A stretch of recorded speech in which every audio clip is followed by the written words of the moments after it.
नमस्कार माझ्या बालमित्रांनो, कसे आहात तुम्ही? मजेत ना?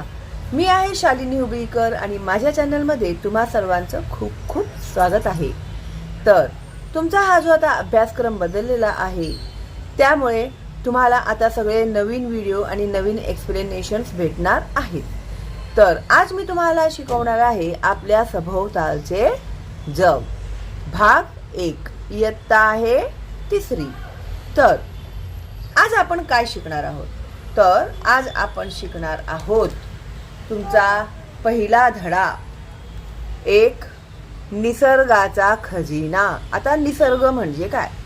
निसर्ग म्हणजे आपल्या भोवताली जे आपल्याला दिसतं, झाडे, डोंगर, नद्या जे आहे ना, त्याला म्हणतात निसर्ग. हे बघा, इकडे दिसतंय ना चित्र, हे निसर्गाचं चित्र आहे. तर निसर्गाचा खजिना, खजिना म्हणजे अमूल्य ठेवा, एक अमूल्य वस्तू, ठीक आहे, त्याला म्हणतात खजिना. हवा, पाणी व माती. तर काय आहे तो खजिना? सगळ्यात आधी हवा, त्याच्याशिवाय आपण जगूच शकत नाही. पाणी, पाणीशिवायही आपण जगू शकत नाही. आणि माती, माती आहे म्हणून शेती बीती करतो ना आपण, झाडे लावतो, माती आहे म्हणून लावतोय, नाही तर मग कुठे लावली असती झाडे वगैरे, हो की नाही? आता बघा, निरीक्षण करा. आता इथे काय दाखवले? पवनचक्की दाखवलेला आहे. इथे नदी दिसते आपल्याला आणि इथे आपल्याला दिसत आहे शेतकरी शेती करताना, ठीक आहे. तर ओळखा पाहू. पवनचक्कींची पाती कशामुळे फिरतात? आता ही पवनचक्की बघितलीच असेल तुम्ही गावामध्ये, अशी फिरताना दिसतात. ती कशामुळे फिरतात? ती हवेमुळे फिरतात. तर कशामुळे फिरतात? हवेमुळे. त्यानंतर आपल्याला पाणी कुठून मिळते? पावसापासून. आणि आपण पाण्याचा उपयोग कशा कशासाठी करतो? पिण्यासाठी, जेवण बनवण्यासाठी, कपडे धुण्यासाठी, भांडी घासण्यासाठी, दारी पुसण्यासाठी, वनस्पतीसाठी, प्रत्येक खूप आहेत पाण्याचे उपयोग. चित्रातील माती कोणत्या रंगाची आहे? तर ही माती काय आहे? लालसर रंगाची आहे. आणि हे पण आहे ते नाही, ब्राऊन चॉकलेटी रंगाची आहे. वनस्पतीच्या वाढीसाठी माती आवश्यक का असते? तर वनस्पती जी असतात, आपली मुळे मातीत असतात, तर त्यांची मुळे मातीत असतात आणि त्याच्यातून ते पाणी घेतात, हो की नाही? आता वरील चित्रात पवनचक्की दिसत आहे. पवनचक्कीची पाती वाऱ्यामुळे फिरतात. तर पहिल्या प्रश्नाचं उत्तर भेटलं, वाऱ्यामुळे. यातून ऊर्जा निर्मिती करता येते. ऊर्जा निर्माण केली जाते, इलेक्ट्रिसिटी निर्माण केली जाते. तलावात पावसामुळे पाण्याचा मोठा साठा तयार झालेला आहे. पावसामुळे तलावातलं पाणी भरलंय की नाही? की तू भरलंयस बादलीने? पावसामुळे आलंय, हो की नाही? साठा तयार झालाय. तलावातील पाण्याचा उपयोग शेती व घरगुती वापरासाठी मोठ्या प्रमाणात केला जातो. तसेच जमिनीवर पिके व झाडे उगवलेली दिसत आहेत. हवा, पाणी व माती हे नैसर्गिक घटक आहे. हा प्रश्न परीक्षेमध्ये येईल. नैसर्गिक घटक कोणते? तर हवा, पाणी व माती हे नैसर्गिक घटक आहेत. निसर्गातून मिळणाऱ्या ज्या घटकांचा उपयोग मानव आपल्या दैनंदिन जीवनात करतो, त्यांना नैसर्गिक संसाधने म्हणतात. निसर्गातून मिळणाऱ्या घटकांचा उपयोग मानव दैनंदिन म्हणजे रोजच्या जीवनात, ठीक आहे, दैनंदिन म्हणजे रोजच्या जीवनात करतो, त्यांना नैसर्गिक संसाधने म्हणतात. तर श्वास घेण्यासाठी हवा पाहिजे, हो. पिण्यासाठी पाणी पाहिजे, राहण्यासाठी जमिनीवरती माती पाहिजे, हो की नाही. त्याच्याशिवाय माणूस जगू शकत नाही. त्याला नैसर्गिक संसाधने म्हणतात. हे मी जे जे अंडरलाईन करते ते इम्पॉर्टंटच असतात. ठीक आहे. आपल्या सभोवताली हवा, पाणी व माती ही नैसर्गिक संसाधने आहेत. रिकाम्या जागा भरामध्ये सुद्धा हा प्रश्न येऊ शकतो किंवा एका वाक्यात उत्तरे लिहामध्ये सुद्धा हा प्रश्न येऊ शकतो. आपल्या सभोवताली टिंब टिंब ही नैसर्गिक संसाधने आहेत. तर ती कोणती आहेत? हवा, पाणी आणि माती ही 3 नैसर्गिक संसाधने आहेत. चला तर मग आपण त्यांची ओळख करून घेऊ या. ठीक आहे. समजून घेऊ. हवा दिसत नाही, पण ती आपल्याला वाऱ्याच्या स्वरूपात जाणवते. वारा आला की आपण म्हणतो ना, हा काय मस्त वारा येतोय, पण दिसतो का आपल्याला तो? नाही दिसत. सर्व सजीवांना जगण्यासाठी हवेची गरज असते. हवा वेगवेगळ्या वायूंचे मिश्रण असते. हवेमध्ये नत्रवायू, प्राणवायू व कार्बन डायऑक्साईड हे मुख्य घटक असतात. एका वाक्यात किंवा रिकाम्या जागामध्ये हा प्रश्न येऊ शकतो की हवेमधले मुख्य घटक कोणते? तर नत्रवायू, प्राणवायू आणि कार्बन डायऑक्साईड. याशिवाय इतरही वायू अल्प प्रमाणात हवेत असतात. ह्याच्याशिवाय दुसरे पण आहेत घटक, पण ते खूप कमी प्रमाणात आहेत. मेन जे आहे ते नत्रवायू, त्याला नायट्रोजन म्हणतात, प्राणवायू आणि कार्बन डायऑक्साईड. यातील प्राणवायू हा सर्व सजीव सृष्टीला अत्यावश्यक आहे. रिकाम्या जागा भरा. टिंब टिंब हा सर्व सजीव सृष्टीला आवश्यक असतो. तर प्राणवायू, प्राणवायू म्हणजे ऑक्सिजन. ठीक आहे. प्राणवायू म्हणजे ऑक्सिजन. हवा नेहमी बदलत असते.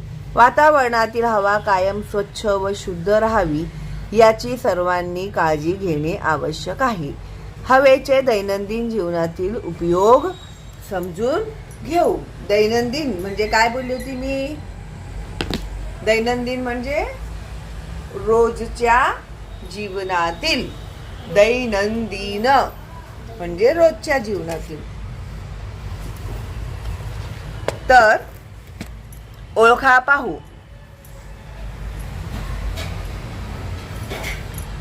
इथेच आहे पण दिसत नाही. कोण? हवा. अनेक पदार्थ यामध्ये विरघळतात. कशात विरघळतात पदार्थ? पाण्यामध्ये. यात बीज सहज अंकुरते. कशामध्ये? माती.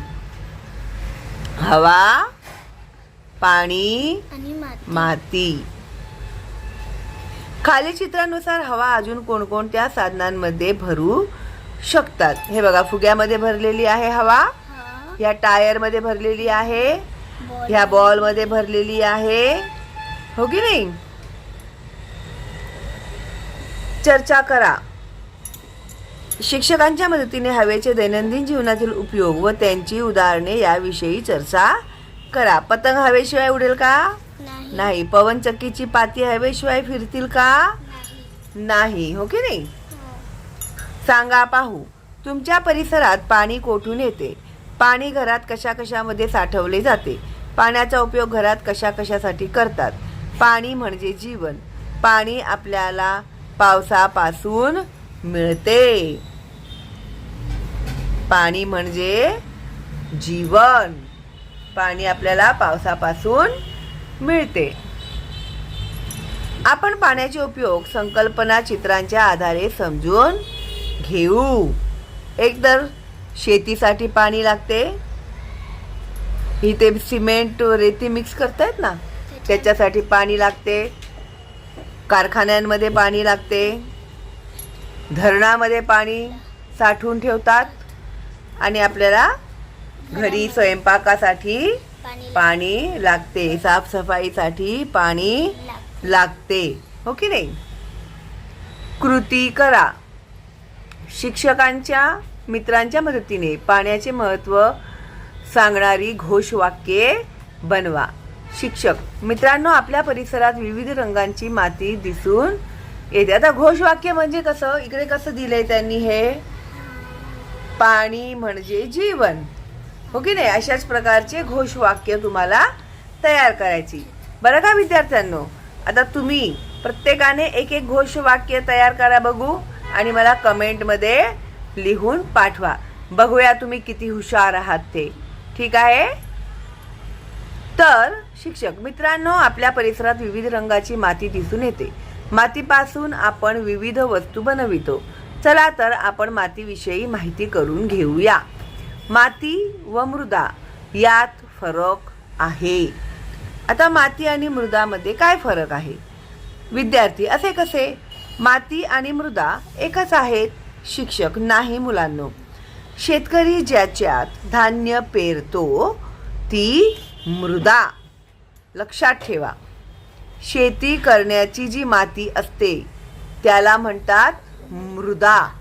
आणि गाडगी, मडकी, विटा, मातीची भांडी इत्यादी बनवण्यासाठी जिचा वापर केला जातो ती माती. मातीचा वापर कशासाठी केला जातो? तर गाडगी, मडकी, विटा, मातीची भांडी इत्यादी बनवण्यासाठी. मातीची खेळणी सुद्धा बनवतात की नाही, बनवण्यासाठी मातीचा वापर करतात. आणि मृदा कशासाठी उपयोगी होते? शेतीसाठी जी माती असते, शेतकरी ज्या मातीत धान्य पेरतो त्याला म्हणतात मृदा. काय म्हणतात? मृदा. विद्यार्थी, अजून काही फरक आहे का? शिक्षक, जमिनीवर आढळणारे वाळू, खडकांचे तुकडे, धुळीचे कण, गाळ इत्यादी सर्वांत मिळून बनलेले पदार्थ म्हणजे माती. माती कशापासून बनलं आहे? वाळू, खडकांचे तुकडे, धुळीचे कण, गाळ, पाण्यामधली जी गाळ असते ती, आणि सर्व मिळून पदार्थ म्हणजे माती. विद्यार्थी, आले लक्षात सर. शिक्षक, खडकांच्या लहान लहान तुकड्यांपासून मृदा तयार होते. मृदा कशापासून तयार होते? खडकांच्या लहान लहान तुकड्यांपासून मृदा तयार होते. या तुकड्यांचे कणात रूपांतर होते. तसेच यात वनस्पती व प्राण्यांचे अवशेष मिसळतात.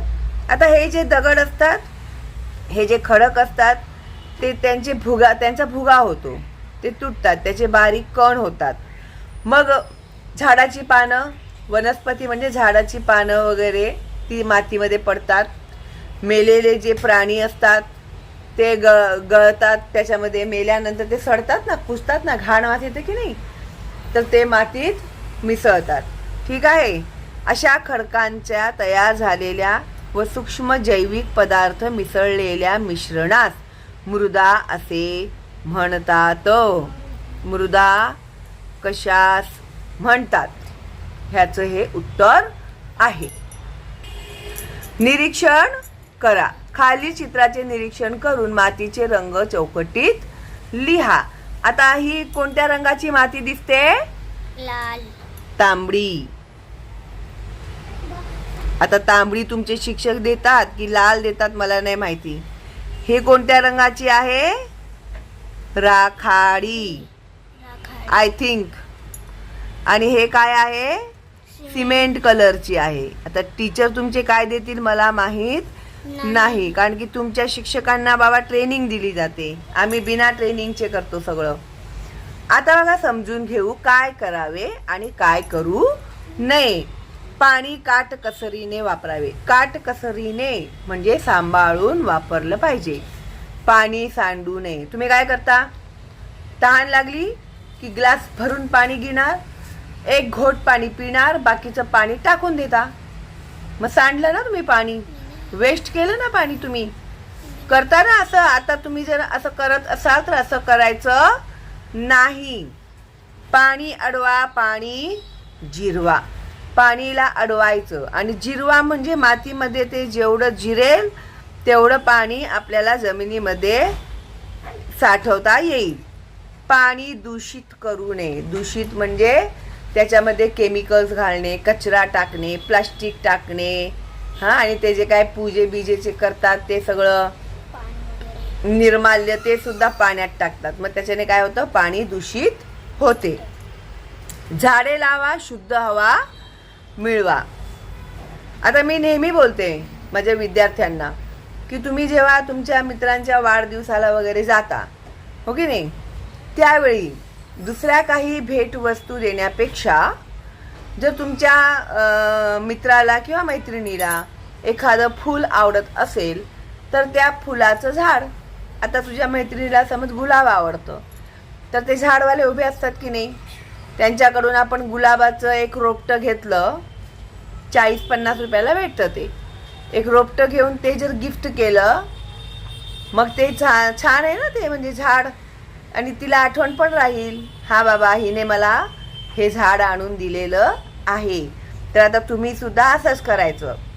दुसरं काहीही भेटवस्तू देण्यापेक्षा एक झाड घ्यायचं आणि द्यायचं गिफ्टमध्ये.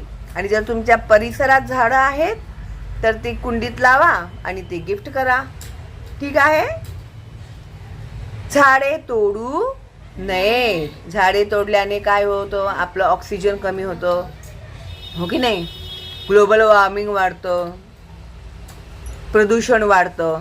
झाडे लावा, माती अडवा. आता झाडे लावल्याने माती अडवा म्हणजे काय, कसे अडेल माती झाडे लावल्यावरती? झाडाची जी मुळं असतात ती मातीला घट्ट धरून बसतात की नाही. ही माती, ही मुळं आहे झाडाची, हे आहे झाड. तर ही जी मुळं आहेत पावसामध्ये वगैरे मातीला घट्ट धरून ठेवतात. ठीक आहे.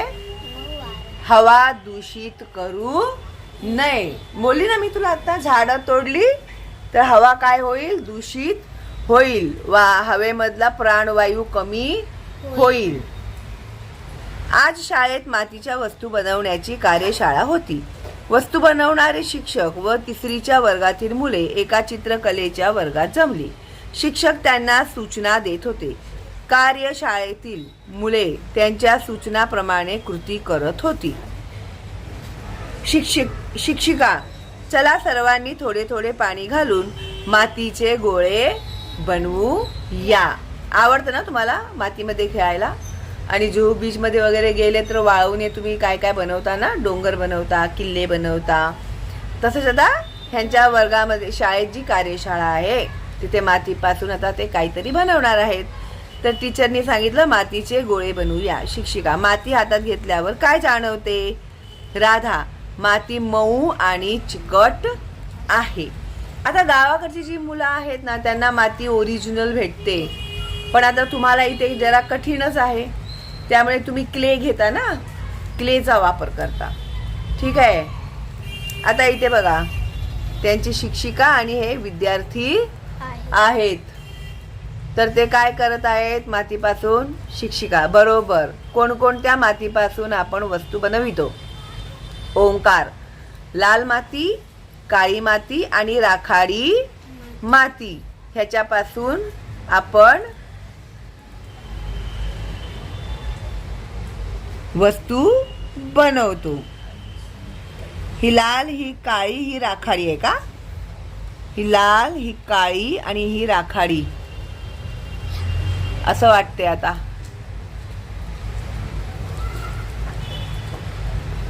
चला, आता आपल्याला उत्तर भेटलेलं आहे.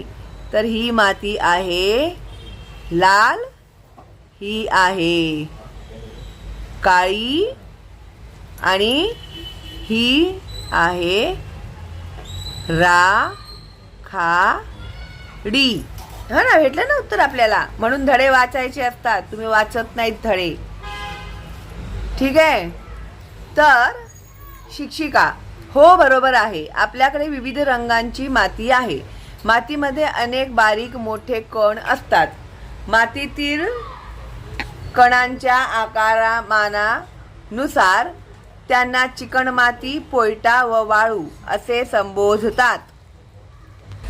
आता बघा, माती कोणत्या प्रकारची आहे हे कसं समजतं आपल्याला? त्याच्या आकारानुसार माती आपल्याला समजते. एक आहे चिकण माती, जी चिकट असते, ज्याच्याने मूर्त्या बिर्त्या बनवतात. पोयटा आहे एक, आणि एक आहे वाळू, जे तुम्ही जुहू बीचवर वगैरे बघता.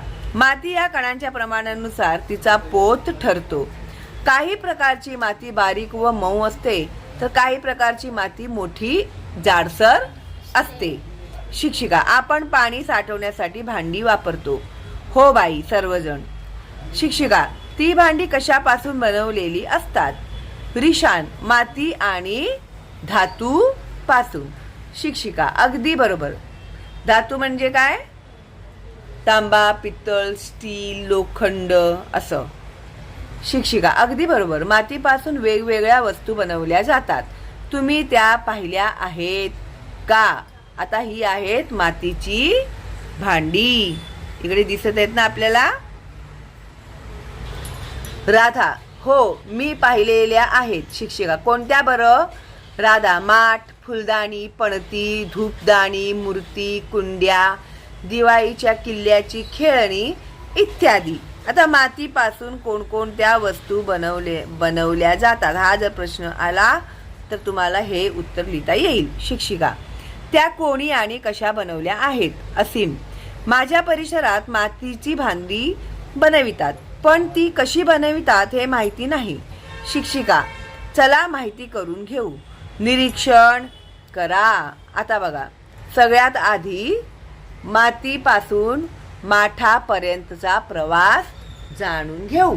आता कशा प्रकारे मातीपासून मडकी तयार करतात, ठीक आहे? तर सगळ्यात आधी माती आणली जाते. माती काम करणारे आधी चांगली माती मिळवतात. माठ चांगले बनावेत म्हणून मातीत इतर काही पदार्थ मिसळतात. त्यानंतर माती चांगली तुडवून एक जीव करून घेतात. हे बघा, माती त्याच्यामध्ये काही पदार्थ मिसळले, मग पायाने त्याला हे केलं, मिक्स करतात ते सगळं, ठीक आहे? त्याच्यानंतर ते असे मडके बनवतात. ती माती चाकावर फिरवून त्यापासून मातीची विविध प्रकारची भांडी तयार करतात. कच्चे माठ भट्टीत भाजून पक्के केले जाते. आता इथे मडके बनवले, मग ते भट्टीत घालतात. भट्टीमध्ये ते पक्क करतात, मजबूत बनवतात त्याला, मग ते विकतात. समजलं? समजून घेऊ. शिक्षक विद्यार्थ्यांसह परिसरात मातीपासून वस्तू तयार होणाऱ्या ठिकाणास भेट देतात. मातीकाम करणारे नदी काठाजवळून तसेच इतर ठिकाणाहून माती आणतात. मातीमध्ये विविध पदार्थ व पाणी घालून एक जीव करण्यासाठी ती तुडवतात. आता बघितलं ना आपण चित्र. माती पाणीदार किंवा कोरडी राहणार नाही व ती एकरूप होईल याची काळजी घेतात. मग त्या मातीचा गोळा बनवतात. एका लाकडी चाकावर मातीचा गोळा ठेवतात. चाक फिरवून मातीच्या गोळ्याला आकार देतात. तयार झालेली भांडी वाळवतात व भट्टीत भाजतात. भांडी आकर्षक दिसावीत म्हणून भांडी रंगवतात व त्यावर नक्षी काढतात. त्या भांडी आकर्षक दिसावी म्हणून काय करतात तर त्याला रंगवतात आणि नक्षी काढतात. अशाच प्रकारे मातीपासून शोभेच्या वस्तू, मूर्ती, मडकी व पणत्या बनविल्या जातात. सांगा पाहू, मातीची भांडी कशासाठी वापरली जातात? माती काम करणारे कोणकोणत्या प्रकारच्या वस्तू बनवतात? मातीची भांडी का भाजावी लागतात? तर ती पक्की होण्यासाठी. नाहीतर त्याच्यामध्ये पाणी भरलं मडक्यामध्ये, ते मडकं बनवलं आणि असंच विकलं त्यांनी भट्टीत न घालता, आणि तू त्याच्यात पाणी भरलंस तर ते सगळं माती परत चिखल होऊन जाईल. पक्क नाही आहे ना ते, म्हणून. ठीक आहे? तर खाली चौकटीत माती काम करणाऱ्या ठिकाणी तुम्ही पाहिलेल्या काही मातीच्या वस्तूंची चित्रे काढा. ठीक आहे? माती काम करणाऱ्या ठिकाणी कोणत्या कोणत्या त्या वस्तू बनवतात त्यांची चित्रे तुम्ही काढायची आहेत. करून पहा. तुम्ही खाली दिलेली कृती आई वडील शिक्षकांच्या मदतीने करा. माती गोळा करा. जाळी किंवा चाळणीचा वापर करा. मातीतील मोठे दगड, कचरा काढून टाका. पाणी मिसळून मातीचा गोळा बनवा. मातीच्या गोळ्यापासून तुमच्या आवडीच्या 2 वस्तू बनवा. तुम्ही बनवलेल्या वस्तूंना रंग द्या. त्यावर नक्षीकाम करा. ठीक आहे. आता बघा इथे हिने काय काय, हा मुलगा पक्षी बनवतोय. हिने फळं बनवली आहेत, केळी बनवली आहेत, सफरचंद बनवला आहे, आंबा बनवला आहे, द्राक्ष बनवलेले आहेत आणि ते रंगवतही आहेत. त्याला आहे ना, मस्त मज्जा येईल ना असं करायला, हो की नाही. आता आम्हाला ना, आम्ही जेव्हा शाळेत शिकत होतो त्यावेळी नागपंचमी आली ना की शिक्षक आम्हाला नाग बनवून आणायला सांगायचे. मग आम्ही जायचो, माती जमा करायचो, ते असं सेम प्रोसेस, चाळायचं वगैरे, त्याला त्याच्यापासून नाग बनवायचं, त्याला रंगवायचं असं नागासारखं, असं करायचो आम्ही. माहित आहे का तुम्हाला, तुम्ही विविध चित्रामधील बिबट्याच्या अंगावरचे ठिपके किंवा वाघाच्या अंगावरचे पट्टे, असेच मोराच्या पंखाच्या पिसारा पाहिले असतील ना. हां, निसर्गात अशा अनेक गोष्टी बघता येतात की ज्याच्या वरून नक्षीची कल्पना येते, आपल्याला आयडिया मिळते ना. त्याच्यामुळे निसर्गामध्ये जागोजागी नक्षी आढळते. मग ती बिबट्याच्या अंगावर असो किंवा मोराच्या पंखांवर. कलाकार मडक्यावर जी चित्रे काढतात त्यासाठी निसर्गातूनच कल्पना मिळते. ते काय क्लास लावतात का चित्र काढण्यासाठी? नाही, आपल्या डोक्यानेच ते काढतात. जे दिसतं त्यांना हा हे छान आहे, आपण हे चित्र काढूया, निसर्गातूनच ते घेतात. निसर्गातील आकार आणि रंग यांचे निरीक्षण करून नक्षी तयार करता येते, हो की नाही. आता इथे बघ, त्याने पानांचं चित्र बनवलंय, हिने कसं असं चित्र बनवलंय, वेल सारखं, नागमोडी बनवलंय, हो की नाही. हा, हत्ती बनवलाय, हे बघ, हे गाय बनवलेलं आहे की नाही. अशा प्रकारे आता निरीक्षण करा. आता हे जे चित्र आहे ना, खूप महत्वाचं आहे. हे चित्र जे आहे ना, ह्याला म्हणतात जलचक्र. आणि हे खूप महत्वाचं आहे आणि परीक्षेमध्ये ह्याच्यावर प्रश्न येणार म्हणजे येणारच. ठीक आहे. तर आधी मी तुम्हाला ना शॉर्टकटमध्ये सांगते. आता आधी उन्हाळा येतो, उन्हाळ्याच्या आधी थंडी असते, थंडीच्या नंतर उन्हाळा येतो. उन्हाळ्यामध्ये काय होतं, सूर्याचा जो प्रकाश आहे तो जमिनीवर पाण्यावरती पडतो. त्याच्यामुळे काय होते, पाण्याची वाफ होते. पाण्याची वाफ होऊन ते वर वर जाते आणि वर खूप थंड असतं. जेवढं वर जाणार तेवढं थंड असणार. मग तिकडे गेल्यावरती त्याचे ढग तयार होतात. ठीक आहे. मग ढग तयार झाले, मग त्या ढगातून पडतं पाऊस. त्याला म्हणतात जलचक्र. सूर्यप्रकाश, पाणी, पाण्याची वाफ वर जाते, त्याच्या ढग तयार होतात, ढगामधून परत पाऊस पडतो. कळलं का? तर आता त्यांनी काय दिले समजून घेऊ. मोठ्या जलाशयात किंवा समुद्रात साठलेल्या पाण्यावर उष्णतेचा परिणाम होतो. काही प्रमाणात पाण्याचे वाफेत रूपांतर होते. तर आता सूर्याची जी उष्णता असते, आता चहा वगैरे बनवताना बघितलाय ना, घरी पाणी उकळतं त्यावेळी त्याच्यातून वाफ येते, बघितलाय ना. अशाच प्रकारे सूर्याच्या उष्णतेने समुद्राचं पाणी तापतं. समुद्राचं पाणी तापून त्याचं वाफ तयार होतं आणि ते वर वर जातं. सूर्याची उष्णता पाण्यावरती पडते, पाणी गरम होते, त्याची वाफ होते, ते वाफ वर जाते. ठीक आहे.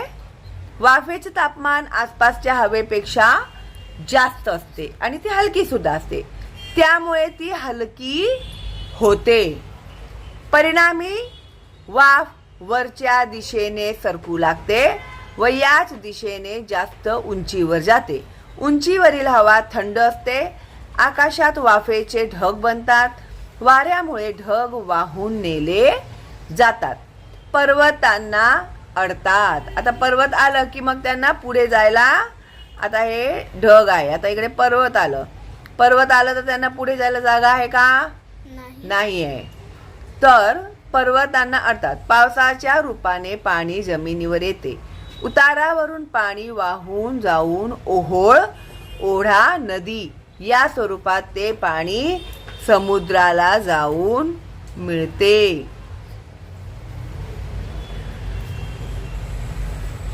अशा रीतीने समुद्रापासून सुरू झालेला पाण्याचा प्रवास समुद्रात येऊन पूर्ण होतो. यास जलचक्र म्हणतात. जलचक्र सतत चालूच असते. बरोबर जून महिन्यापासून पावसाळा सुरू होतो की नाही. उन्हाळ्यानंतरच पाऊस का पडतो कळलं का आता. उन्हाळ्यानंतर का पाऊस पडतो. उन्हाळ्यामध्ये सूर्याच्या प्रकाशाने पाणी तापतं. पाण्याची वाफ होते, ती हलकी असते, ती वर जाते. वर खूप थंड असतं, तिथे ढग तयार होतात. मग ढगापासून पाऊस पडतं. हे काय आहे. एक चक्र आहे. समजलं. त्याला जलचक्र म्हणतात. आणि ते वर्षभरात सगळं ते परत परत येत असतं. सांगा पाहू. 1. पाण्याचा प्रवास समुद्रापासून सुरू होऊन परत समुद्रापर्यंत कसा होतो ते सांगा. आत्ताच आपण ते वाचलं. निसर्गातून मिळणारे पाणी कोठून येते. पावसापासून. आता समजून घेऊ. पावसाचे पाणी डोंगरासारख्या उंच भागावर पडते. ते उताराच्या दिशेने वाहते. आता पाणी वर जाणार का डोंगरावरून. खालीच येणार ना. तर ते उताराच्या दिशेने वाहते. हे बघ इकडे झरणा. अशा पाण्याचे अनेक ओहोळ, ओढे व नाले बनतात. हे एकत्र येऊन नदी तयार होते आणि डोंगर, दरी, पठार व मैदान यांवरून वाहते. समजलं. त्याच्यानंतर तलाव म्हणजे सर्व बाजूंनी जमिनीने वेढलेला पाण्याचा एक बंदिस्त आणि स्थिर साठा होय. तलाव नैसर्गिक किंवा मानव निर्मित असतात. जिथे खड्डा असतो तिकडे पाणी साचतं. आता नैसर्गिकरित्याच एखादा खड्डा असेल खूप मोठा, तिकडे पाणी साचलं की झालं तलाव. ठीक आहे. पण कधी कधी माणूस खड्डा खोदतो खूप मोठा आणि खोल, की त्याच्यामध्ये पाणी जमा झालं पाहिजे पावसाचं, म्हणजे त्यांना वर्षभर पाणी पुरेल. समजलं. ते मानव निर्मित झालं. आणि नैसर्गिक म्हणजे नैसर्गिक रूपातच खड्डा असतो. ठीक आहे. त्यानंतर पावसाचे पाणी जमिनीत मुरते. जमिनीवरील माती व खडक यातून ते खोलवर झिरपते. हे झिरपलेले पाणी काही ठिकाणी जमिनीतून बाहेर येते. यालाच झरा म्हणतात. पाणी झिरपणे, जमिनीच्या आत जे पाणी जमा होते ते पाणी कधी कधी काही ठिकाणी जमिनीतून बाहेर येते. त्यालाच झरा असे म्हणतात. नदीचे वाहणारे पाणी बांध किंवा भिंत बांधून अडविले जाते. त्याला बंधारा किंवा धरण म्हणतात. हे सगळं महत्वाचंच आहे हा. तुम्हाला हे सगळंच पाठ करायचं आहे. सगळंच इम्पॉर्टंट आहे. समजा. त्यानंतर पावसाचे पाणी जमिनीत मुरते. जमिनीतील पाणी विहिरीच्या माध्यमातून आपणास मिळते. तसेच हातपंप किंवा कूप नलिका वापरून हे पाणी काढले जाते. आता जमिनीच्या आत पाणी असते आणि जेव्हा आपण विहीर खोदतो खोलपर्यंत, तर ते जमिनीतलं पाणी लागलं की ते विहिरीमध्ये पाणी जमा होते. ठीक आहे. मग ते पाणी आपल्याला पुरतं वर्षभर. जमिनीतलंच पाणी विहिरीमध्ये येते. पावसाचं पाणी जे जमिनीत जिरते तेच आपल्याला भेटते. ठीक आहे. त्याच्यानंतर ओढा, झरे, तलाव, नदी हे पाण्याचे नैसर्गिक स्रोत आहेत. अतिशय महत्त्वाचं. पाण्याचे नैसर्गिक स्रोत कोणते. इम्पॉर्टंट.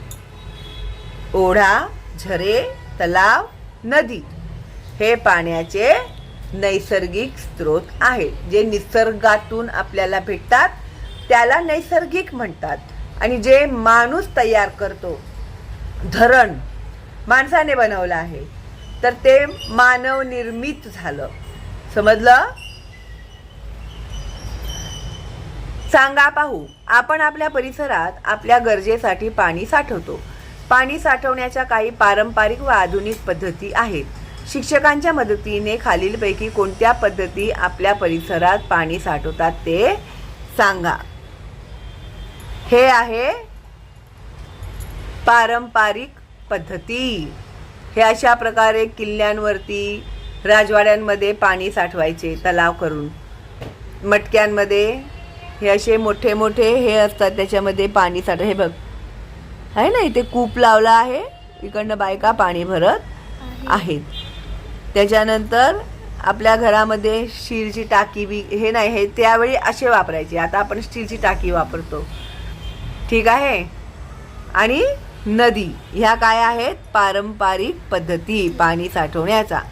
तर आधुनिक पद्धती इथे बघा, वॉटर हे बनवलेले आहेत, पाण्याचे मोठे मोठे पिंप बनवलेले आहेत, ठीक आहे.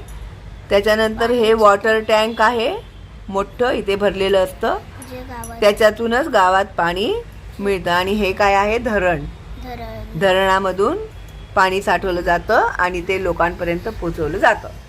करून पहा. शिक्षकांच्या व पालकांच्या मदतीने खाली दिलेली कृती करा.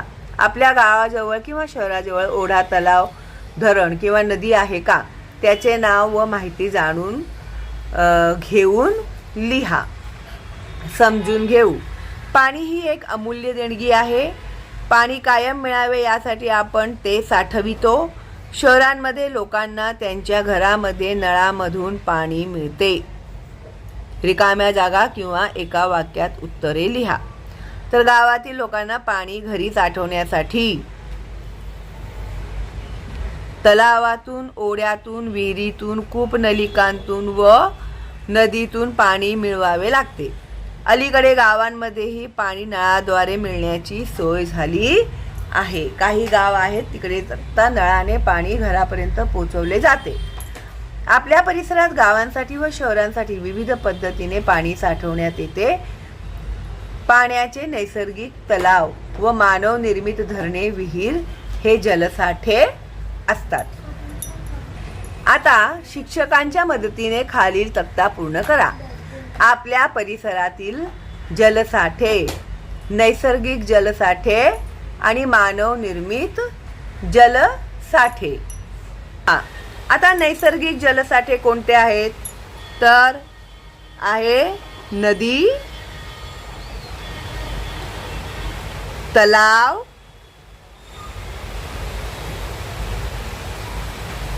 झरा, समुद्र, हे आहेत नैसर्गिक. आणि मानव निर्मित जे आहे ते आहे धरण, त्याच्यानंतर विहीर,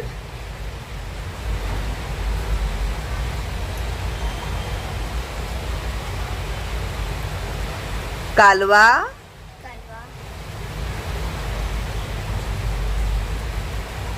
आणि पाण्याची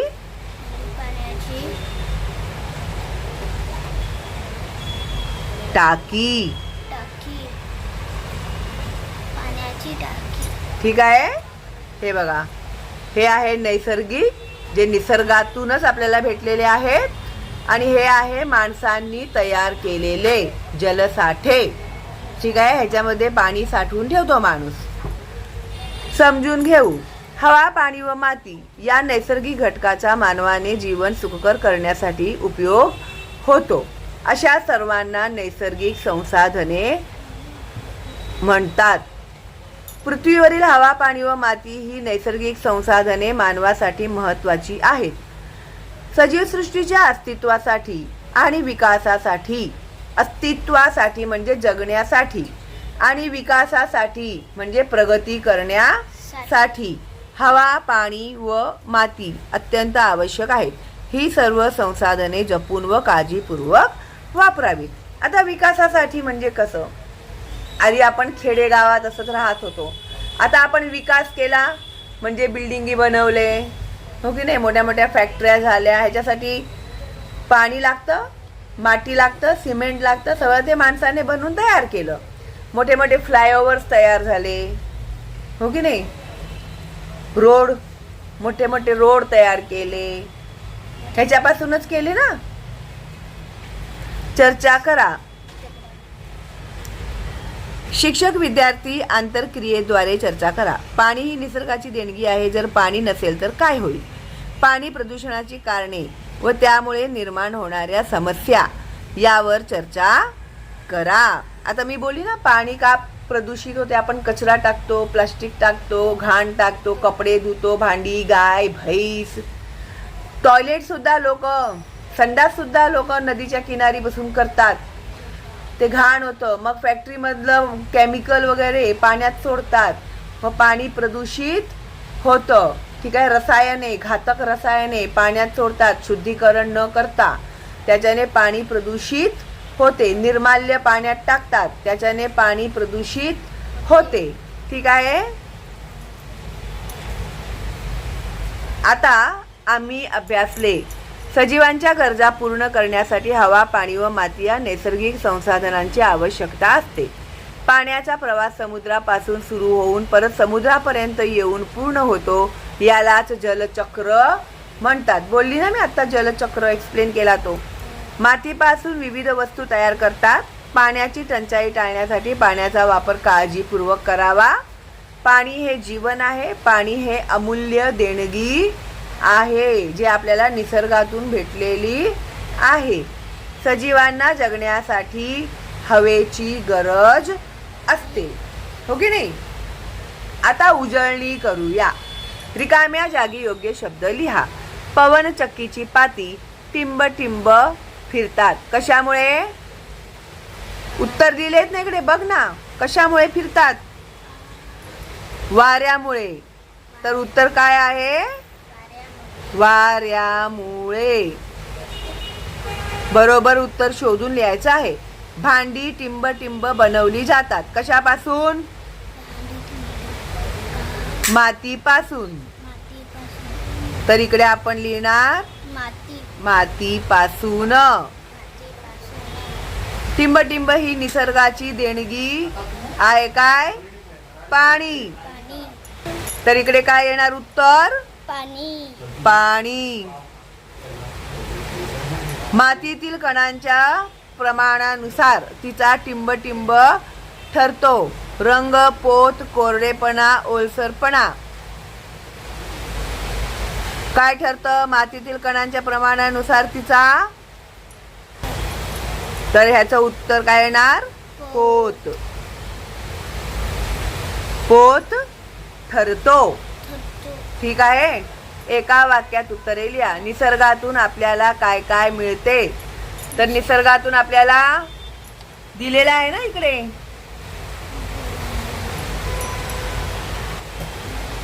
तर आता निसर्गातून आपल्याला काय काय मिळते? निसर्गातून आपल्याला हवा, पाणी व माती मिळते, असं लिहायचं उत्तर. निसर्गातून आपल्याला काय कायच्या ठिकाणी आपण लिहिणार? हवा, पाणी व माती मिळते.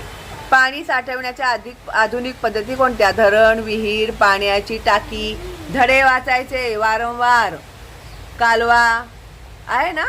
हे सगळे साठवण्याची आधुनिक पद्धती आहेत. इथे पण दिले आहेत पारंपरिक आणि आधुनिक पद्धती, त्याच्यातूनही तुम्हाला उत्तर भेटेल. ठीक आहे. मातीपासून कोणकोणत्या वस्तू बनवतात? हे बघा, इथे उत्तर आहे. मातीपासून शोभेच्या वस्तू, मूर्ती, मडकी व पणत्या बनविल्या जातात. ठीक आहे. पान नंबर 7. धडे वाचले असतील ना तर उत्तर आपोआप तुम्हाला भेटतील. आता थोडक्यात उत्तरे लिहा. जलचक्र म्हणजे काय? आता जलचक्र म्हणजे कायचं हे उत्तर जे आहे ना, तुम्हाला हे पूर्ण लिहावं लागेल. जलचक्र म्हणजे काय? इथून ते थांबा.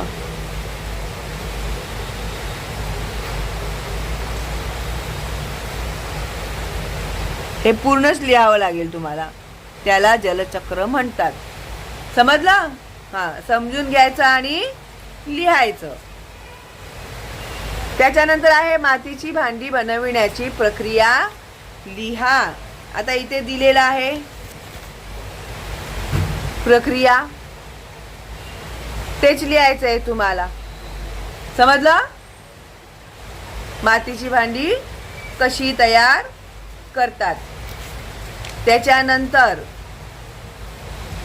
पाणी बचतीचे फायदे लिहा. आता पाणी बचत केल्याने आपले काय काय फायदे होईल. आपल्याला वर्षभर पाणी पुरेल, हो की नाही.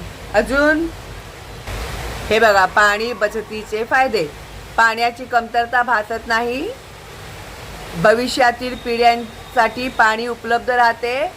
नैसर्गिक जलस्रोतांचे संरक्षण होते. शेती व उद्योगांसाठी पुरेसे पाणी मिळते. पर्यावरणाचा समतोल राखला जातो आणि पाण्याचा योग्य वापर केल्यामुळे पैशांची बचत होते. समजलं? त्याच्यानंतर प्रश्न 4, हवेचे दैनंदिन जीवनातील महत्त्व लिहा. दैनंदिन म्हणजे मी काय बोलली होती? रोजच्या जीवनातील. तुझा 1 मिनिट नाक बंद करून टाकला मी तर काय होईल? हा, गुदमरेल ना जीव. जीव जाणार नाही पण जीव गुदमरेल ना. तर श्वास घेण्यासाठी लागतं ना आपल्याला. दैनंदिन जीवनात एक क्षणही तू जाऊ शकत नाही श्वास घेतल्याशिवाय. तर हवेचे दैनंदिन जीवनातील महत्त्व लिहा. तर आता हवेचे दैनंदिन जीवनातील महत्त्व काय? तर दैनंदिन जीवनामध्ये आपल्याला हवा श्वास घेण्यासाठी आवश्यक आहे. सजीवांच्या जगण्यासाठी हवा महत्त्वाची आहे. वनस्पती अन्न तयार करण्यासाठी हवेचा उपयोग करतात. वारा, पाऊस आणि हवामान बदलासाठी हवा मदत करते. 5, स्वयंपाक, उद्योग आणि अनेक कामासाठी हवेचा उपयोग होतो. हवा नसल्यास पृथ्वीवरील जीवन शक्य नाही. कुणीही जिवंत दिसणार नाही जर हवा गेलं तर. आता पुढचा प्रश्न आहे, नैसर्गिक संसाधनांची टंचाई टाळण्यासाठी कोणकोणते उपाय करावेत. आता नैसर्गिक संसाधने काय, नदी, तलाव वगैरे जे आहेत ते, त्यांची टंचाई टाळण्यासाठी कोणकोणते उपाय करावेत. नैसर्गिक संसाधनांचा योग्य आणि काटकसरीने वापर करावा. पाणी, वीज व इंधनांची बचत करावी. जास्तीत जास्त झाडे लावून जंगलांचे संरक्षण करावे. पुनर्वापर आणि पुनर्निर्मिती करावी. प्रदूषण कमी करावे. पर्यायी ऊर्जा स्रोतांचा वापर करावा. नैसर्गिक संसाधनांचे संवर्धन करण्याबाबत जनजागृती करावी. लोकांना त्याचं महत्त्व समजवावं. ठीक आहे, की कशा प्रकारे नैसर्गिक संसाधन आपल्याला महत्त्वाचे आहेत. 1, पिण्याचे पाणी उकळून किंवा गाळून वापरावे. ते जंतू मरतात त्याच्यातले. पाणी स्वच्छ आणि झाकण असलेल्या भांड्यात साठवावे. 3, पाण्याच्या भांड्यांची नियमित स्वच्छता करावी. पाण्यात कचरा किंवा घाण पडू देऊ नये. नळ, टाकी आणि पाण्याच्या पाईपची वेळोवेळी स्वच्छता करावी. पाणी काढताना स्वच्छ भांडे किंवा डाव वापरावा. ठीक आहे, त्याला हात बुडवून घेणार का पाणी? नाही. आता चित्राचे निरीक्षण करा. पाण्याची बचत करण्यासाठी तुम्ही काय कराल? आता बघा, इथे चित्र दिलं आहे. इथे बादली बिदली काही नाहीये पण पाणी वाहून चाललेलं आहे. तर आपल्याला काय केलं पाहिजे? लगेच नळ बंद केलं पाहिजे, हो की नाही. तर हे पाणी वाहून जाणं काय आहे? चुकीचं आहे. आता हा गाडी बघ कसं बदा पाईप लावून बादलीमध्ये पाणी घेऊन त्याने गाडी धुतली पाहिजे की नाही. तो पाईप लावलाय त्याने आणि तो बदा पाणी ओततोय गाडी धुण्यासाठी. हे चुकीचं आहे की नाही? चुकीचं आहे. आता पिण्याच्या पाण्यामध्ये गाय, बैल, म्हैस ह्या लोकांना आंघोळ घातली जाते. तर त्या लोकांच्यासाठी एक असा छोटासा हे बनवतात, त्याला काय म्हणतात रे बाबा, हौद बनवून त्याच्यामध्ये त्यांना आंघोळ घालू शकतो आपण. पण हे लोक नदीमध्ये त्याला आंघोळ घालत आहेत. पाणी हे नैसर्गिक संसाधन आहे असे तुम्हाला का मिळते? कारण आपल्याला पाणी हे पावसापासून मिळते, हो की नाही. आणि पाऊस हे नैसर्गिक आहे. तू घरी तयार करते का, पाडते का पाऊस? नाही ना. हा, चित्राचे निरीक्षण करा. तुम्हाला कोणते चित्र आवडले त्यास बरोबर अशी खूण करा. तर आता पहिल्या चित्रात आपल्याला काय दिसत आहे? तर पहिल्या चित्रात आपल्याला दिसत आहे गाडीची धूर. हा, हे पोरं नाक बंद करतात बघा, घाण ती वाईट धूर. कारखान्यांमधून धूर येत आहे, त्याच्यामुळे काय होत आहे? वायू प्रदूषण होत आहे, हवा दूषित होत आहे. आता मी बोलली ना, कचरा पाण्यामध्ये, नदींमध्ये, हे बघा बाटल्या टाकले, प्लास्टिक टाकले, घाण टाकली आणि कारखान्यांमधलं जे रसायन असलेलं जे पाणी आहे ते त्या पाण्यामध्ये मिसळलं की पाणी कशी होते? घाण होते, हो की नाही? आणि आवडलेलं चित्र कोणतं आहे? कोणतं चित्र आवडलंय हे, हो की नाही? कारण की इथे कसं आहे, सगळीकडे हिरवळ पसरलेली आहे, स्वच्छता आहे, हो की नाही? शुद्ध वातावरण आहे. तेच आवडतं ना आपल्याला, की हे आवडतं? नाही आवडत, हो की नाही? आता इथे उपक्रम दिला आहे, तुमच्या आजूबाजूला असलेल्या वस्तूवरची नक्षी शोधा व दिलेल्या चौकटीत नक्षी काढा. तर याच्यामध्ये तुला नक्षी काढायची आहे. तर खालील चित्रातील कप, माठ व सुरई तुमच्या आवडत्या नक्षीने सजवा. आता तू तुझ्या आवडीची नक्षी बनव. तुला जर फूल काढायचं, फूल काढ. अशा प्रकारे तुम्हाला याच्यामध्ये नक्षी तयार करायची आहे. ठीक आहे. पाणी साठविण्याच्या वेगवेगळ्या भांड्यांची चित्रे काढा. वर्गातील मित्रमैत्रिणींनी काढलेली चित्रे पहा. चित्रातील वेगवेगळ्या भांड्यांची नावे वहीत लिहा. चित्र काढण्यासाठी वर्गातील मित्रमैत्रिणी बरोबर चर्चा करा. तुमच्या घरात पाणी कोणकोणत्या भांड्यात साठवले जाते याची यादी तयार करा. आता तुमच्या घरामध्ये कोणकोणत्या भांड्यात पाणी साठवते? स्टीलच्या टाकीत साठवतात की मडका आहे, टाकी आहे, ड्रम आहे? तर ते तुम्हाला इथे लिहायचं आहे आणि त्याची यादी तयार करायची आहे. ठीक आहे. तर अशा प्रकारे आपला हा धडा झालेला आहे पूर्ण. आणि याच्यामध्ये मी प्रश्नांची उत्तरेही दिलेली आहेत. तर हा व्हिडिओ तुमचा पुरता मर्यादित न ठेवता जास्तीत जास्त मुलांपर्यंत पोहोचवा. आणि सगळ्यात आधी तुम्ही सबस्क्राईब करा, बेलचा आयकॉन टॅप करा, म्हणजे तुम्हाला माझ्या आता जो पुढचा व्हिडिओ मी बनवणार आहे, माझे आरोग्यदायी व सुरक्षित जीवन, त्याचं नोटिफिकेशन भेटेल. ठीक आहे. तर लाईक करायला विसरू नका. तुम्हाला काही शंका असेल तर कमेंटमध्ये तुम्ही मला विचारू शकता. ठीक आहे. नवीन अभ्यासक्रम आहे, तर विद्यार्थी, पालक आणि शिक्षकांच्या मदतीसाठी हा चॅनल मी सुरू केलेला आहे. तर जास्तीत जास्त विद्यार्थ्यांपर्यंत, पालकांपर्यंत, शिक्षकांपर्यंत माझ्या चॅनलचे लिंक प्लीज पोहोचवा. ठीक आहे. चला मग भेटूया लवकरच पुढच्या व्हिडिओमध्ये. तोपर्यंत ऑल दी बेस्ट तुम्हाला आणि बाय बाय.